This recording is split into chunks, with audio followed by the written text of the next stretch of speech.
Today I choose to follow you. Good morning. It's Tuesday, the 20th of December, and I trust you got a decent cup of coffee with you this morning.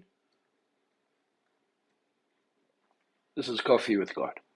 If you have your Bibles, turn to Matthew chapter 2, verse 1. Matthias 2, vers 1. Now after Jesus was born in Bethlehem of Judea in the days of Herod the king, behold, wise men from the east came to Jerusalem. Why Bethlehem? Well, isn't it interesting that Micah the prophet talks about, blessed are you, Bethlehem, least amongst the cities. Why did God choose Bethlehem for Jesus to be born out of all the towns that he could have been born in? Well, Bethlehem means house of bread, and Jesus goes on to declare himself the bread of life. And it's these small little nuances, it's these small little connections, die klein dinge in die lewe, nie die groot goed, dis maar die toevallige goed, toeval die lig goed. En ons altyd wil altyd groot gaan. Ons wil altyd die Here moet op die muur skryf, maar die Here skryf in die klein dinge in ons lewens elke dag. The Lord is busy writing in the small little connection details of our life. We so often miss the little nuances, and it says, but wise men came to Jerusalem, and they had to ask directions, and they looked until they found the connection. They found the babe in the manger. They found Jesus. And isn't that awesome?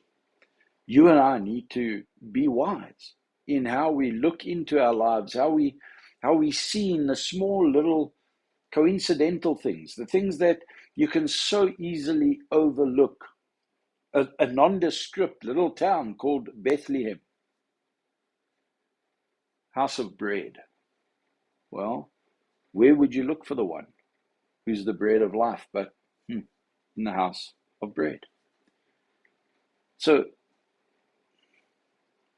can I encourage you today, as we get closer to the Christmas morning, see Jesus in the little things. It's not just the big. See Christ. See God working in your life in the little toevallige goed. Die toevallige goed van God in jou lewe is waar God eintlik sy ontferming oor jou beklemtoon en bevestig. It's in the small little details that we can walk in faith and see how actually in the small everyday, all day things God is actually working. It's not just when he comes through on answered prayer. It's in this little meeting. And gee whiz, I remember meeting you at that school at that time, and gee whiz, now look at us, here we are, and isn't it great that we make that connection, and now we can do so much more today? Coincidence? Not coincidence. God is busy working. And so much of the Bible, so much of Revelation can be seen in every generation being fulfilled. Every generation from when the Bible was written believed they lived in the last days. Isn't that awesome about the Word of God? That it's in the little things, the little connections that lead one to believe, but God is working with us, in us, and through us. So get excited about the little things today. Get excited about the nondescript, and be amazed by God's presence in your life every moment of every day. Have a wonderful, wonderful Tuesday, and can't wait, man. Christmas Day is coming. We get to open presents. We get to love on one another and be a blessing to one another. Have a good Tuesday.